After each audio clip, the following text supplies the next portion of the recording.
Welcome back. Man, it's been a minute to another episode of Outside Shots presented, as always, by the good folks over at OG's. Eddie, man, how you been? It feels like it's been like a couple months since I've seen you. Oh, really? A couple of months? Yeah, wow. It feels like it. That's love. I missed you, man. That's been love. A little bit. That's love. I mean, when you tell somebody that, like, that's love. That is love. So how you been, man? What's new in your world? I'm glad I got out of cold ass Indy. Tell you that. Man, I'm so glad they're not going to be in a cold weather city over the next few years. Oh, man. Even though San Fran is a piece of work, man, I'm tired of it. Yeah, I was a little jealous because all the cool people you got to interview last week, and then I wasn't jealous because I saw I think you tweeted out something, or I saw a clip of you with like 89 different layers on, about to go outside, and I was like, yeah, I'm not jealous anymore. It's all good. You can have that. I'm not down with the cold weather at all. Good thing they had tunnels. They had a few tunnels, so you had to walk 2 blocks, get to the tunnels, and it'll take you everywhere. Yeah, that's when you know it's cold, right? When people have to live like ants, 3 months out the year. But it was good that they had them, because that wind chill, man, is about 0, man. It was cold. Yeah, it's pretty nippy. Before we move on, just give me your overall thoughts on. I know you probably talked about it a million times on Sirius NBA radio, but just your general thoughts on the All-Star game, and the good, the bad, the ugly. Well, again, I mean, it's always great when I go there and get a chance to see guys that I had not seen in a long time. So it's like a reunion, and so that's the really good part about it. I didn't go to only but one event, and that was All-Star Saturday. I didn't go to a celebrity game, even though I saw it on TV.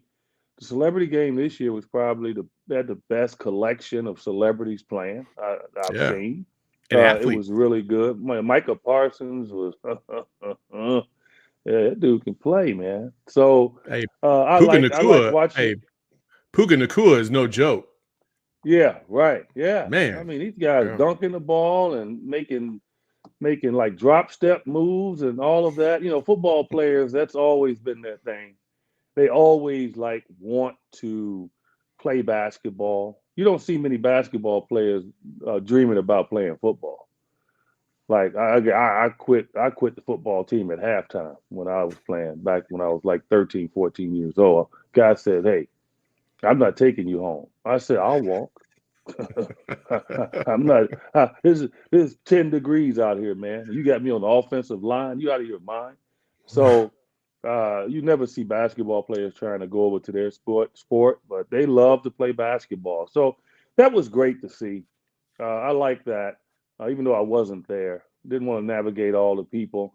And then All-Star Saturday night, I thought I would give it a B minus. Obviously the 3-point contest is always the best contest in All-Star Saturday, and it was good to see the competition. I pretty much surmised that Dame would win it. That's just how it goes. So he's won it back to back. But the team thing, with my boy Anthony Edwards shooting the ball left-handed, stop, man. Like you just don't belittle a contest. People pay their money to come see you play, see you compete at the highest level. Even though a lot of Pacer fans was there, he's shooting the ball with his left hand. It's just, you got guys on your team, man.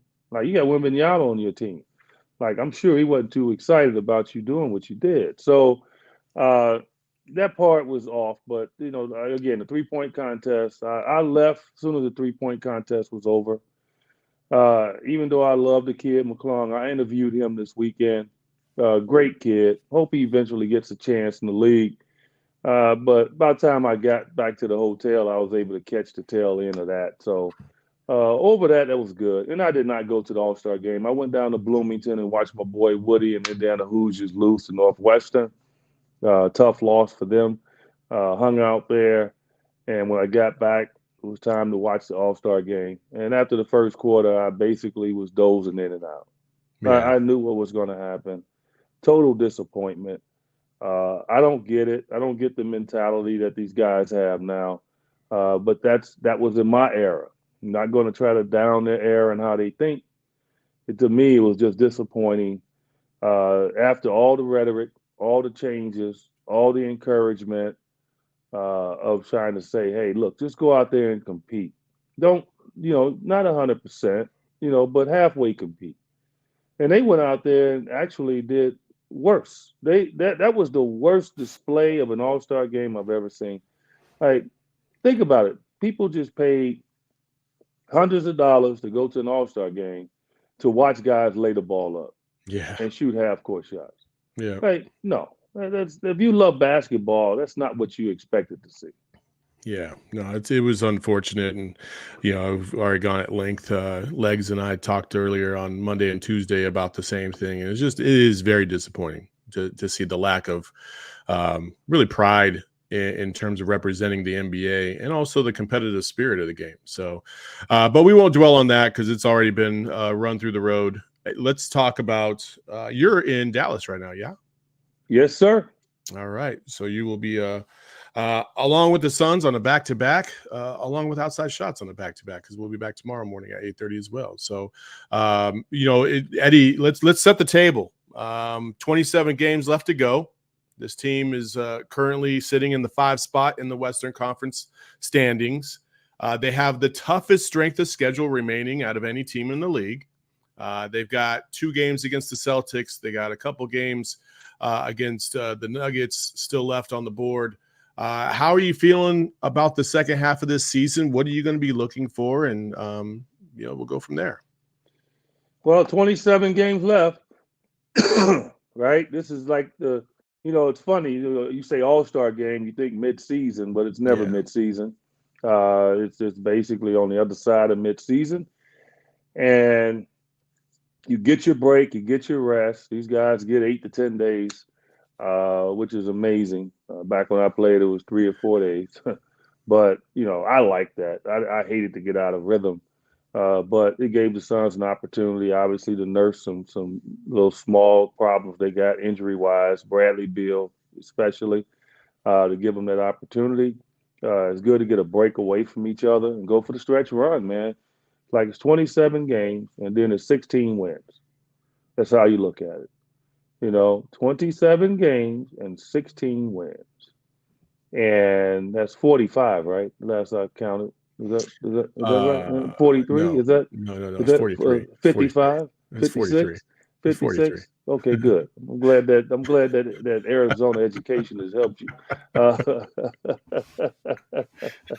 So 43 more games, which is essentially half a season to go to be able to have a parade. And that's the goal. That's the goal. So I feel good about the second half. We can stay healthy. Obviously, I like the pickups. I like the Royce O'Neal pickup. I like the Roddy pickup. I think he'll pay benefits for us all said and done. He'll get some minutes and he'll be impactful with his physicality. And Thad Young, I think, is a very good pickup as well. A veteran who knows how to play. They can play small ball with him. And it's a guy that will get you second and third chances on the offensive glass as well. So they got one more roster spot to fill, and we'll see who that is. I would like it to be a veteran point guard because I don't think Vogel has a ton of confidence in the guards that he has playing, behind the big three. So I'd like to probably see that. Something can happen here over the next week and a half, basically, because that person has to be in uniform by March 1st. Yeah, we're running out of time. I know DeLon Wright was on that radar, but now he's going off to Miami, so that won't be a case. So we'll see. There's a couple other options out there, but and if you don't know what those options are, you can go to gophnx.com and check out Gerald Bourguet's article on the 5 most likely buyout options still left for the Suns. I tend to agree with you. You got about 30% of the season left to go, and then the playoffs. I will say this right now, EJ, I think I I think I benefited the Suns personally because I did not realize that my wife had booked a cruise for June 23rd through June 29th. And if you look at the calendar, Game 7 of the NBA Finals would in fact be on June 23rd. So of course I wouldn't be a part of it and I wouldn't watch it, or because I won't be here. Oh, I'll be watching it, but I won't be here to see it, which means that the parade that week will also be something I miss as well. So, I mean, it's pretty much written in stone that the Suns are going to win the championship because I won't be able to be a part of it. So I just want to let everybody know you're welcome. Well, first, what's the cruise ship that you're going on? Royal Caribbean, Wonder of the Seas. All right, they have TVs. Oh, I know. I'm going to watch the game, of course. I'll have my own parade on the boat. People won't understand why I'm spraying champagne on them, but I'm going to let them know. So it's all good. Yeah, the problem is your parade going to start even before they play games. You're on a cruise ship. Who the heck you fool? They're not going to know it's anything different. Hopefully we get to that point for sure. But I think the Suns have a couple things that they've got to shore up before we get to the playoffs, right? Number one, like to see Bradley Beal recover from that hamstring injury, get back into the flow of things, because it looked like they were starting to click towards the end of his time before he got injured. He was starting to play a little bit more assertively, picking his spots, understanding the rhythm of the game between KD and Book, and when he can be aggressive. I really like that. And then just overall flow. I think, EJ, you were sitting there courtside with the Pistons and then the game before with the Kings. When I look at Royce O'Neal, man, I feel like he is just such an easy fit with this team, and he feels like he's going to be very, very important. He already seems like he's going to provide that kind of importance off the bench for this team already. What has been your assessment of him so far? Well, I'm not shocked. Like I said, I saw he and Devin Booker go at it, when he was in Utah all the time. I loved his physical brand of play. He's always up for the challenge. I think Devin enjoyed it. It got the best out of Devin. Devin had some huge games against him. And so I've always liked him. And I think he's going to really pay the benefits for the team. I truly do. Excuse me. His energy level and his ability to knock down open shots. That's what the team needs. If you're a good 3-and-D guy to play with these three guys, you got it going on. And I think he'll win a playoff game during the course of this run coming up.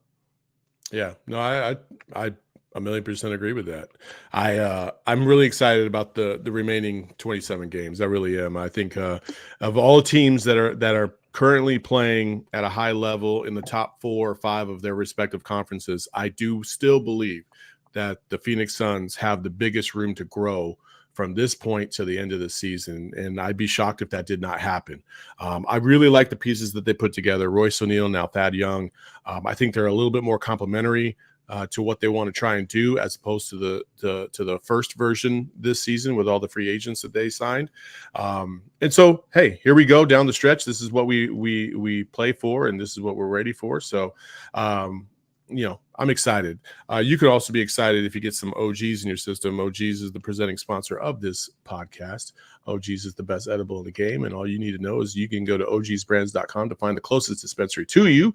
Make sure you do that, and you must be 21 and over to enjoy all the fantastic edibles that they have: the RSOs, the Happy Bounce, the indicas, the sativas. You know how it goes. We've talked about it a million times. It is the best edible in the state of Arizona. You'll be lucky if you get your hands on a bag if you go to a dispensary, because guess what? They're always sold out because they're that damn good. So check them out, ogsbrands.com. Follow them on Twitter and Instagram as well, at ogsbrands. And then make sure you're 21 and over to enjoy. There you go. All right. There was a lot of talk this week. At the beginning of the week, it was Charles Barkley and his thoughts on Kevin Durant and him not being a leader and all this other BS. KD had previously recorded an episode of The Boardroom before that. So this is before Charles's comments, but they still apply because it does kind of respond to the narrative that Kevin Durant is somehow not a leader. Why do you think people in the media think you're not a good leader or that you're not a leader? I'm not as charismatic as my peers. I don't have a personality that's like fit for TV like my peers, and a lot of those stories of what we talk about don't get spoken about in the media, and that's just really what it is. It's like you got to sell what you're doing as well, and I haven't sold it enough, and I feel like I don't feel like I need to. I don't feel like I want people to call me a leader, but I also don't want people to say I'm not one either. You know what I'm saying? Because they don't see what goes on behind the scenes or what I talk about or my intentions or the relationships that I built with my teammates and support staff. But when guys like that say that, I just got to chalk it up to them just not being aware of what goes on instead of like wanting to, push a narrative for myself, maybe not a narrative, or tell the truth for myself. Or expose the truth on how great of a leader I am. I don't feel like it's necessary. I'll just chalk it up to those guys not being aware of who I am. So I thought it was interesting. And before we start, EJ, I want to throw out a couple names and you tell me leader, not a leader. Okay? Mm-hmm. Yeah. All right. Let's go. Ricky Pierce. Yeah. No? I mean, he was a leader, but yeah, okay. I thought you were going in. Okay, I get it. I get it right now. Okay. Because it's something I wanted to say to that, but yeah. Yeah. A leader. Yeah, leader, right? Dale Ellis. Leader. Those are two guys right off the bat that I think of as like some of the quietest guys in the league, and they're not demonstrative. They just play the game, but they play and they lead by example. And I think that's kind of what we're talking about with Kevin Durant. You don't have to be over the top, exuberant to show that you are a leader. Not everybody's cut out to be like that. Not everybody's an extrovert. Sometimes introverts lead in a different way. And so I wanted to bring those two up. Mark West is another guy, definitely a leader. He's just not as demonstrative as everybody else. So, right. You can still be a quiet leader, but still be a leader nonetheless. What say you, Eddie? Well, but they weren't quiet. They were very loud in what they did, like how they played, how they competed. That's leadership too.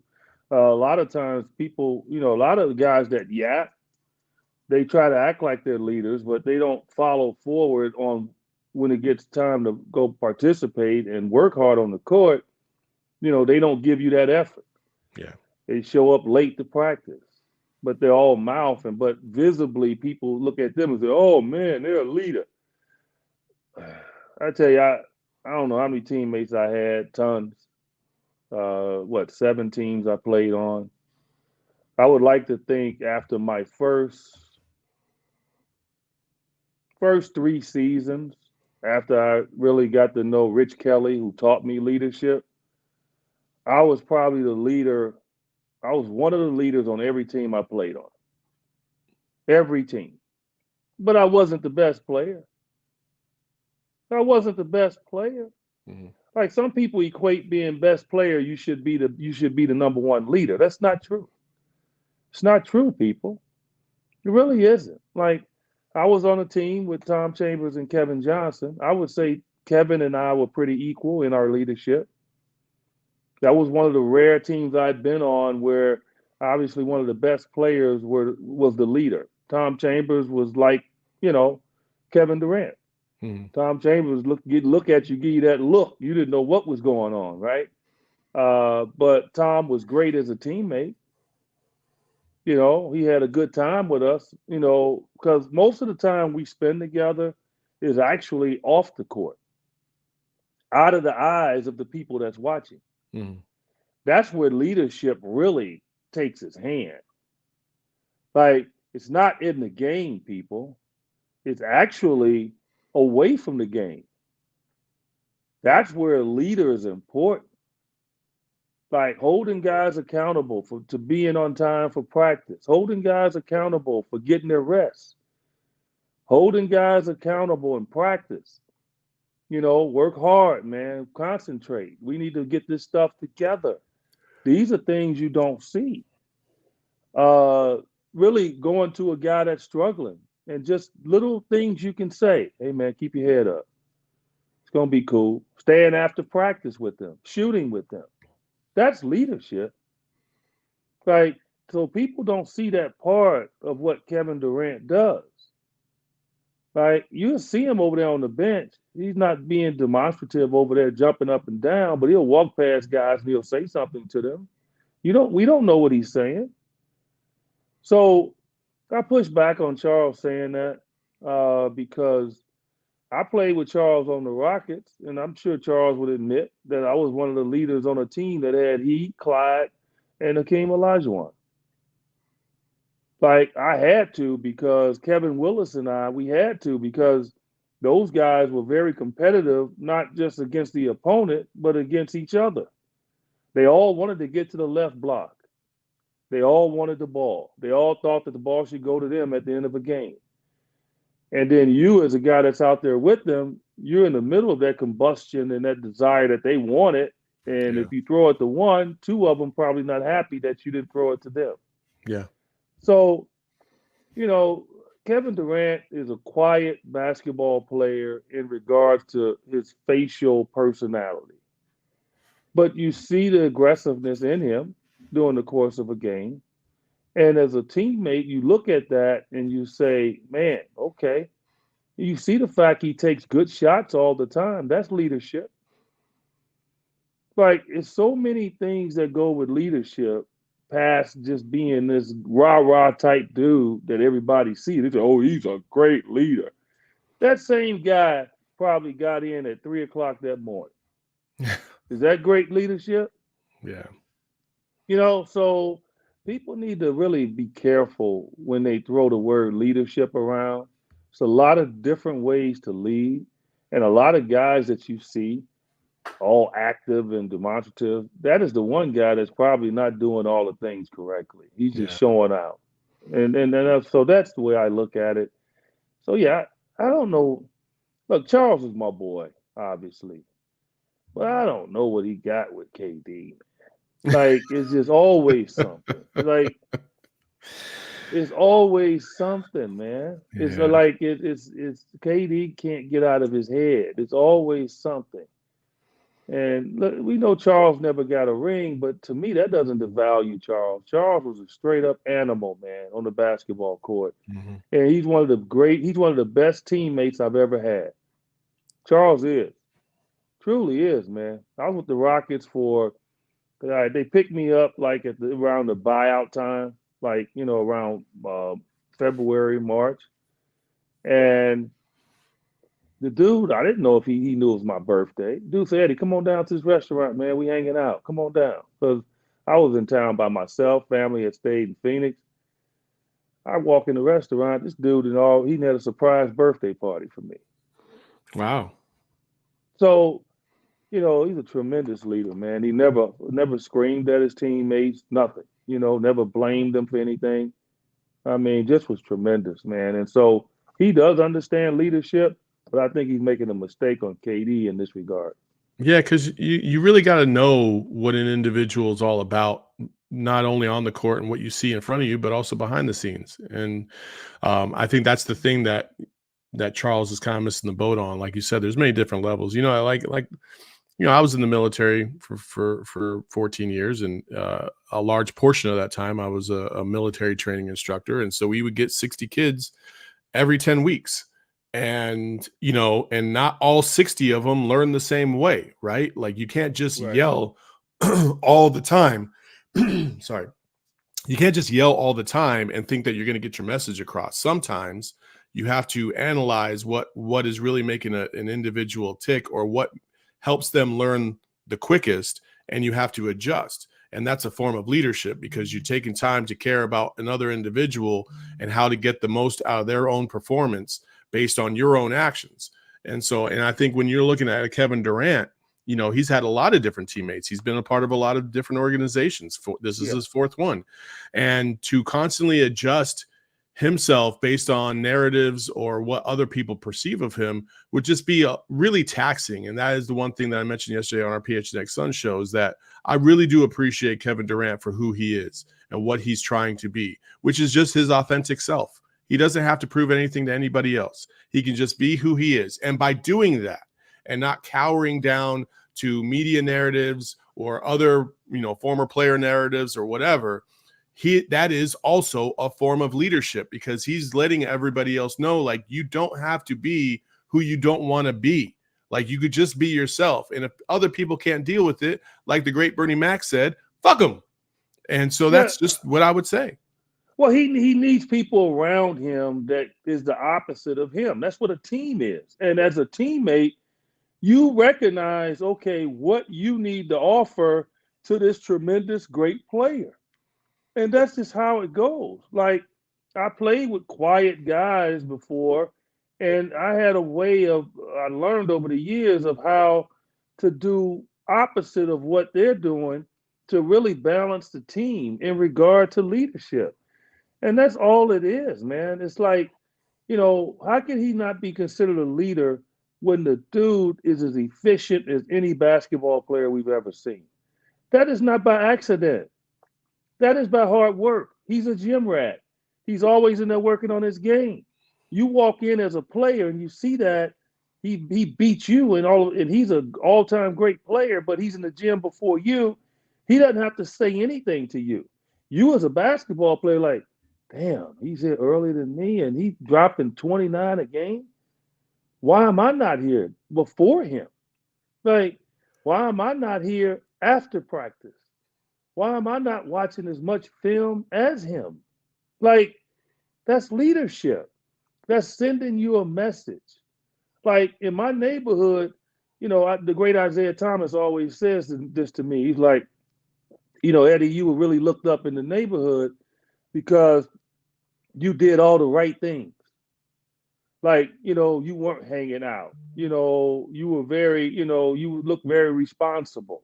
And that helps people that's watching you, because I could have been hanging out with the gangbangers.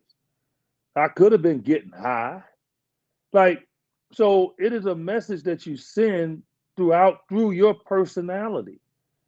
And so people have to be careful when they just try to put a label on somebody just because of their demeanor. Mm-hmm. Everybody's demeanor is not like you and mine. Like, you're a little sour at times, but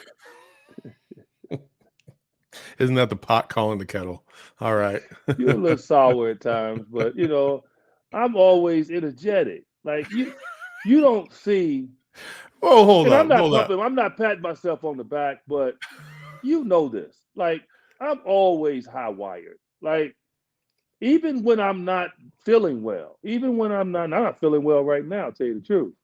So, but even when I'm like not in a good mood, like, I never bring that bad mood around people that I'm with, because that's not what they need, right? And so I've always been that way, man. And it's times, like I said, I mentioned on the show, I was depressed. I went through depression, but my teammates never knew. They never knew. Like, I felt like I shouldn't throw my problems on them. And a lot of times I think players get mislabeled because of that. They try to stay within themselves. And so, again, Charles needs to be careful on that, man. That's not how you really, depict the Kevin Durant. Kevin is Kevin, man. He'll look at you like he's looking straight through you. Yeah. I think it's kind of neat. I have no issue with it at all. I would have enjoyed playing with him, tell you the truth. Yeah, I mean, hey, I would have too if I was in the league. So, I mean, he's one of the greatest players of all time, and to me, that's just there's just, when you kid around greatness like that, is you can't just slough it off and think that there's elements to them that don't quantify themselves as being a great, because he is, and that's just what it is. So, yeah. Speaking of leaders, Four Peaks Brew is also the leader in the clubhouse when it comes to the best craft beer in the state. Check them out at Four Peaks Brew on both Instagram and on Twitter. They got a lot of great things going on. They got a nice crossover, nice little juicy ale with Bad Birdie. You can check that out. They also, I think I mentioned this before, but they got a little barbecue thing coming up, I think in April, where you can taste ribs from all the best pit masters here in the area. So that'll be pretty awesome. But check them out at fourpeaks.com. Also, you must be 21 or over to enjoy. So speaking of drinking, You threw this to me a couple weeks ago or about a week ago. The Waste Management Open got a little out of hand. And when I say little, I mean a lot, to the point where they had to cut off beer sales and ticket sales on a Saturday because there's too much traffic inside the course. And about 30 people apparently were a little inebriated. Some of them passed out. Some of them got injured just because they couldn't handle themselves. This is what I'll say. I guess it was a perfect storm, if you will, because normally at the Waste Management Open, everybody can kind of spread out, go wherever they want to. They sit on the grass hills or they take a break over here off of this green or whatever, right? But because of the rain, it kind of made everybody stay on the paths because the hills were starting to get muddy. People were falling, slipping and sliding. You saw some clips of guys just sliding down hills. And a friend of mine said that he saw a woman in a sundress slip, and she slid down on her knees and her back was sliding down, and she just got all muddy from head to toe, and it was just really, really bad. And so when that happens, everybody confines to specific areas, and then chaos happens. Eddie, you've been to the Waste Management Open several times. I have been there several times. It's one of the best events in the state. I hope they don't change it. I hope they don't restrict alcohol. I just hope that they go about it a little bit more. You're going to have to babysit to a certain degree, and you're going to have to control this a little bit as best you can. The rumor I heard was that they might even raise ticket prices, that's not the answer, because you don't want this to be the elitist open. It needs to be the Waste Management Open. Let these guys have a good time. Let these people have a good time, but also they have to do it in moderation. They can't go as crazy as they did this past weekend. What do you say about this whole thing? What did you think when you heard the chaos that ensued on that Saturday? I think it's disturbing. I do. I think it's disturbing. Okay. To see that, and I was seeing the same videos, seeing people walking and leaning. Oh, yeah. And couldn't get themselves upright and then falling down. It was disturbing. It's disturbing to know that we have a problem in this world with people drinking. And normally they can hide and they can do it. This particular situation, they're in the public. And even then, they can't stop it. Now think about that, though, right? Like a lot of times if you're going to be a quiet drunk or whatever, you can pretty much hide it. You go pick up your liquor, go home, sit in front of your TV, and you just drink it. But people couldn't even go to a golf, and they probably love golf, these people, and they go to see golf, and they couldn't hide it. And that was disturbing to me, to see people do it. I've seen it over the course of this tournament. I've seen the amount of alcohol that's there, and people they drink it like water. And to me, I tell you, I've been drunk one time in my life, and it's so crazy because, and I got to tell this story real quick. I was drunk, and I think I might have told it before. We've done so many damn podcasts, but if it's the same story, I don't care. I remember most of your stories, and I've never heard this one. So go ahead. So I'm down in Houston. I go to Charles Barkley New Year's Eve. We go to his party. He gives everybody some Dom Perignon, their own bottle. Dom Perignon, $150, right? Back in the day. So, I got my bottle and I'm just sipping my bottle and, but by the time it was over, my bottle was down like, halfway. EJ can't handle his liquor. Okay. So I'm a little bit, messed up. So, but I got a limo, ferrying me and Miss Johnson around. So the next stop after we leave Charles' party is this club where Prince is going to give a little concert. What? He's got his new music coming out. Oh, yeah. Oh, man. So they only allow about, 400 or 500 people in this club. And he's working on his new stuff. Please tell me you didn't get sick and leave. Hold up. No, it gets better. It gets better. So I'm woozy right now. I'm in there. I'm woozy, getting ready to get down to some Prince. It's a Purple Rain. You know what I'm saying? Hello. And so I'm in the back of the club. Wife and I, we got a little seat back there. I'm in the back of the club. I got my, I played for the Rockets, so I was able to bring the Dom Perignon into the club. Guys said, "Come on in, Eddie, you got it." I Yeah. got the drink, I'm just sipping on it. I'm cool. Got a little tight little Italian suit on. I'm like, I'm back there with my groove going. And so out of nowhere, I have no idea who gave it to me, but somebody hands me a Long Island iced tea. Oh no. Oh, Oh yeah. no. Oh, Oh yeah. no. Oh Long no. Island. Oh no. So, and you all know I'm very open with myself, so I don't too much hide anything. So who cares? I'll be 65, man. Like, I hate when people all tight knit and they don't really divulge like some embarrassing moments in their life. So what? So I'm sipping on the Long Island, got it going, and I'm like, yeah, it's gonna be a nice night. And so all of a sudden, Mm. I'm standing up, and I looked at the wife. I'm like, she's like, why don't you sit down? I said, honey, I can't. I said, if I sit down, I think I'm gonna stay down. Oh no. So I moved to her right, and I'm like standing up against the wall. Now, I pretty much stopped drinking. I'm like, I'm in trouble.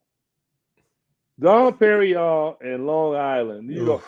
Long Island by itself, you don't mess with, Oh right? yeah. Yeah. And this was a tall glass. And so I'm looking and stuff, and we're waiting on Prince to come out. And I turn to my right, and I look down. It's Prince. No. He in the back of the club, just like in Purple Rain. You remember? Yeah. With the glasses on. Yeah. And he's in the back. And if you're not really next to him you wouldn't know it was him. So there's a little VIP area. So I look, and Prince is standing there. And this is the only thing I remember. What?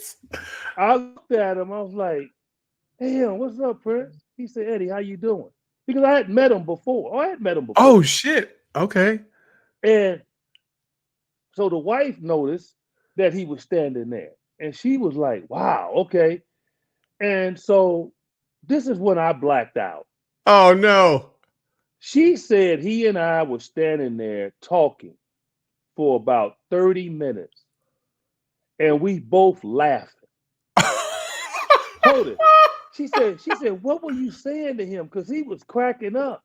Oh no. I'm like, honey, I don't know what the hell I was saying to him. No. She said, you had him dying laughing. I'm like, I have no idea.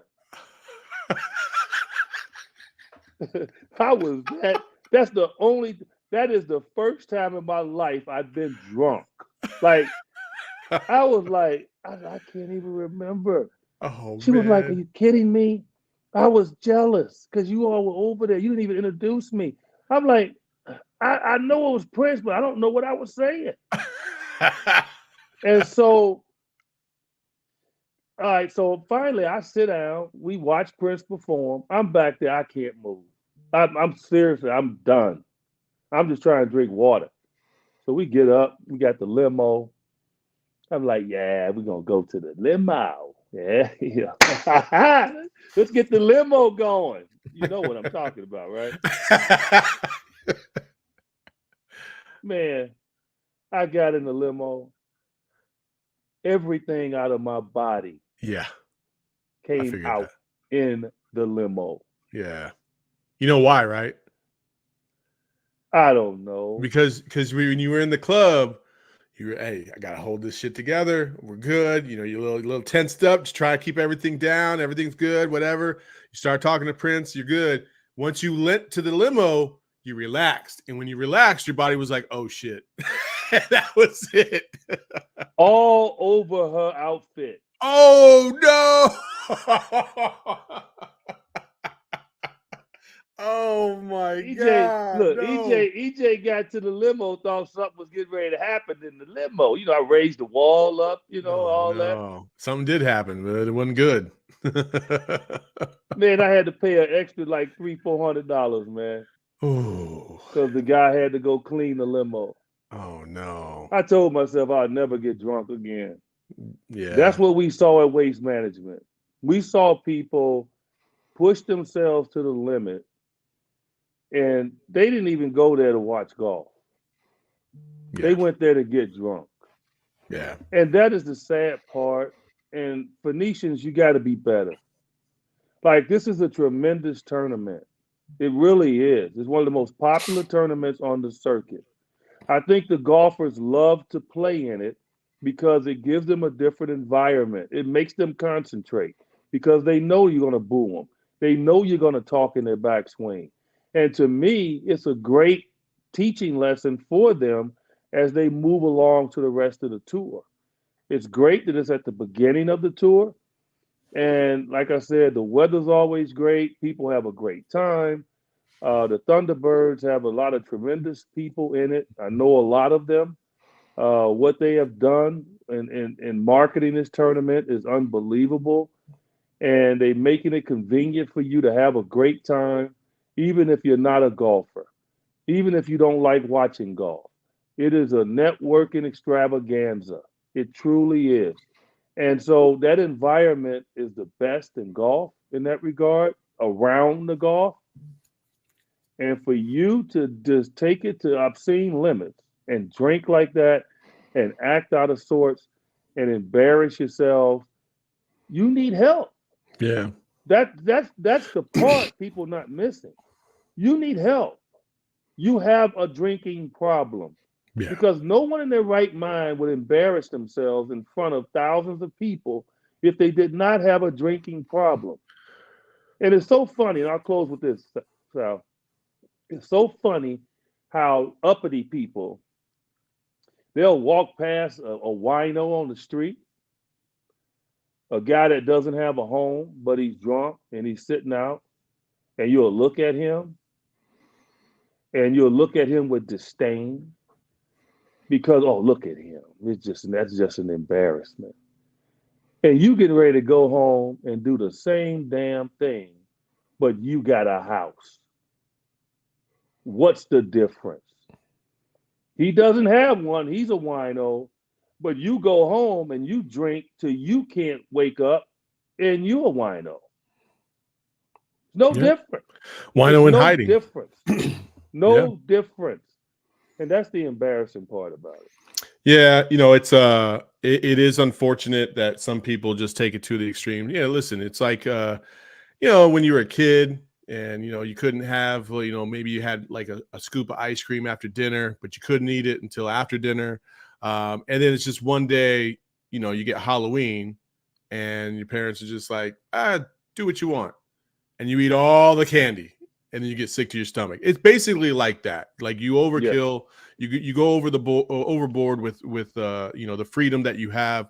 I think people get to the Waste Management Open and they just think they're just going to go balls to the wall, and it all gets out of control. And listen, I've been on 16. I've hung out there. I've had myself a few drinks, but there is a point. There is always a point where you get to that. You're about to have that next drink, and about halfway through that drink, you're like, I could go Everyone knows their limit. I can go one of two ways right now. And typically, I don't like to just be sick walking around a golf course for sure. So that's when I'm like, I slow it down, I back off, I start drinking some water.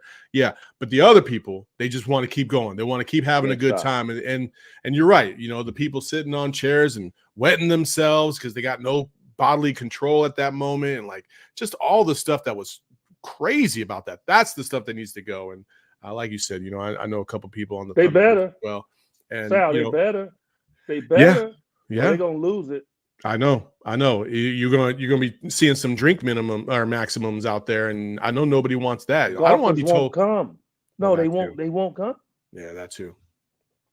Well, I mean, so that's part listen, of the issue. the golfers will always come, and the reason why I say that is because now the Waste Management is one of the top 7 paid events on the tour, so they're still going to come, but the big names might not. That's what I meant. And that's the the big problem. name guys will not show. Yeah, for sure. Before we wrap this up, we do have a little bit of Q&A for you. But before we get there, there was a question. Actually, it was a comment on Twitter a couple weeks ago by a gentleman. And Eric, if you can bring up just the tweet, it said, I feel like Eddie Johnson's the type of guy who watches the Suns games. He doesn't have to work in a bubble bath, sipping a fancy cognac. Well, it's ironic because we do have a live scene of Eddie doing such a thing, watching his sons play. Eric, I've already queued it up. Throw it up there. Throw it up there. There we go. There's Eddie, just sipping on a nice little cognac in the bubble bath. Eddie, is this an accurate depiction of what you do when you don't have to call a game? I don't know, man, but is that a nipple? You know what? Really, as I was saying that, I saw it and I was like, "Oh man, I hope Eddie doesn't see that." Is that a nipple show? Put that picture back up there. Is that a nipple? I mean, that looks like a man boob right there, man. It is a man boob. It ain't a girl boob. Man, I ain't got no man boob. Hey, you can blame Espo. He's the one that photoshopped this one. I mean, are you freaking kidding me? Man, I do not have a man boob. I still get that is my biggest pet peeve, right? Is that the belly's gonna go up and down. Like I can always like lose weight and get the 8-pack back. I'll never get the 6-pack because back in the day, my stuff was like bam, bam, bam. Like you could put iron your shirt over my stomach. Can't get that anymore. But man, no, the one thing I worry about is the chest, man. I do not want no man boobs. No, can't do it. All right. Oh, that's cognac though. No, I'm not a cognac guy. I'm just not. Me either. No. Yeah. That's a good question though. We had another question. Let's see. Earlier it said, what sets do you like that the Suns run to try and get anybody but the big 3 involved? Is there a particular set that you like identify that you're like, oh, I like this one for? Well, I would like to see. I would like anything else. I'll give you an example. Like, Mark West never really got a lot of opportunities to like have plays drawn up for him. But we did have plays for him, right? So it could be like a play called 5 down or anything with a 5 involves the center. And so 5 up, whatever it was, if it's a 5, that play is pretty much for the center. If it was a 3, it's for me. If it's for 4, it's for Tom Chambers. Okay, 2, 1, Jeff Hornacek, 2, Kevin Johnson, 1. So we all, when I played with the Suns with Cotton, we had a series of plays that started with that number. So anything 3 up, 3 down, anything like that was for Eddie. All right. Didn't mean that I was going to shoot it, but I was the hot receiver, right? Mm-hmm. The plays for me. And Mark West was always 5. And what we would do, we try to start every game to get the ball to Mark West so he can become engaged, right, in the game. Get him in rhythm, make him feel good, and all of that. And I think what Vogel needs to do is develop some 2 plays and some 3 plays, especially when Eric Gordon is playing the 3 and Grayson is out there and they're going small ball or one of those 2 are out there, just to try to get them some touches other than spot-up touches. It's a combination of movement to score and standing still to score. And I would like to see those 2 guys as a decoy because they are good scorers to be able to get some plays during the course of a game. I think it'll take pressure off the big 3. Everybody's leaning toward the big 3 that they're going to be the first target. But out of surprise, run Grayson off some screens. Run Eric Gordon off some screens and double down picks, screens, whatever you want to do to get them open to be able to get a shot early on in the shot clock instead of always late in the shot clock. Yeah. I would love to see some opportunities for them. Do you think Thad Young takes over for Drew Eubanks as the backup 5 moving forward? And how lethal of a bench lineup can that be going small with Thad? No, I think Thad Young has to earn it. I think Drew Eubanks is very good for what the Suns want him to do. Yeah, he's been playing well. I think his energy level is tremendous. He'll finish around the rim if you can get him the ball. So no, you gotta go take it, man. Like Thanksgiving is over. You know, Thad Young has an advantage. He's a veteran. He's been on a lot of teams. He's gotten it done. Go take it, gangster, straight gangster. That's what I don't want to. I just tell coaches, don't give me anything. Mm-hmm. I told Alan Bristow one time, well, Eddie, I don't know, how we're gonna fit you in when Charlotte traded for me, and they already had Dale Curry, and well, he's our sixth man, and I know you're a great sixth man. No, I said no, I'm one of the greatest sixth men ever. I looked him in his face. Hey, dude, get the right. No, I'm one of the greatest ever. Okay, so just give me minutes. I'll go get mine. Hey, Alan, you ain't got to give me nothing, dude. If you put me out there, I'll go gangster my minutes. And that's the mentality you should have. Yeah. So Thad Young, go gangster your minutes. Nobody should give you anything. Okay. All right. So I have a proposal for you, Eddie. We've talked about this quite a bit over the course of our relationship the last year doing this show. Yeah, like we married or something. Yeah, I mean, we basically are. So golf. You and I have talked a lot of trash to each other. Kicked your butt a lot, but go ahead. It's okay. I think we should have a little one-on-one competition, and we'll record it. Obviously, we'll have our crew out there filming the whole thing and whatnot. And there should be a charity component to it as well. And I think we can figure this out on the side, obviously, but it has been proposed to me several times that we should be doing this. And so I think sometime maybe this summer or maybe the early fall next year, we should get after it. You and I, a little 1v1 kind of thing. Or if you want to get a teammate. No, we need to do it. No, we need to do this as soon as possible. Ain't no waiting. No waiting. Well, you listen, get your guys together. We need to do it before the playoffs start. EJ, that's not going to happen, man. That's just not going to happen. I don't got that kind of time in the mornings anymore. I have to wait until the off season. No, we'll play in the afternoon. My guy, I work all day long. I don't have that kind. Do you work on Sundays? This is the busiest time of the year for me. Oh, listen, Saul doesn't play on Sundays. You know why? Because if I play on Sundays, then I won't be married anymore. You see these people. You see people. Oh, you see what I'm. I'm sorry, I don't have all the free time in the world. Bring the wife out. Man, she hates golf. But tell her it's for something. Tell her EJ gonna be there for one, and just tell her.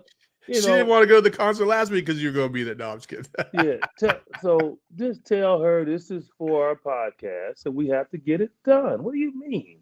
All right. We'll set a date. We'll set a date before the playoffs. Get it done. Sunday. We do a Sunday morning. I take you to church first. You can pray on it. We'll find a time. Okay, we'll find a time. We'll make this happen. Right. And maybe the proceeds, if we raise money and we figure out how to do this, we'll either go to single mothers, Helping Hands for Single Mothers, your charity, or it could go to the Wounded Warrior Foundation, my charity. How about that? Well, we'll just do 3/4 to each charity, and the other quarter go in our pocket.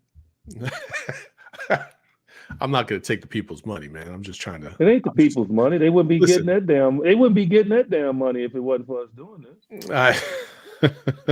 We'll figure this all out, folks. Yeah. I just wanted to make sure I threw that out there so that we are all on the same page. I want some of your money. I'm sure you do. I want one of them $5 bills you got because I've never seen one.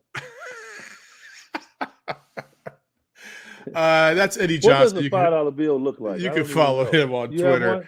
at Jump Show Shot me. 8. No, I don't have a $5 bill, man. Come on now. You can follow him. Saul, big baller. Y'all see Saul, big baller. You know, $5. On Twitter and Instagram. You can follow me at Saul_Bookman on Twitter and on Instagram as well. Follow the show at PHNX_Suns. Tonight we got the pregame show for Dallas. Peace. Show me that 5. We all silly like the mayor.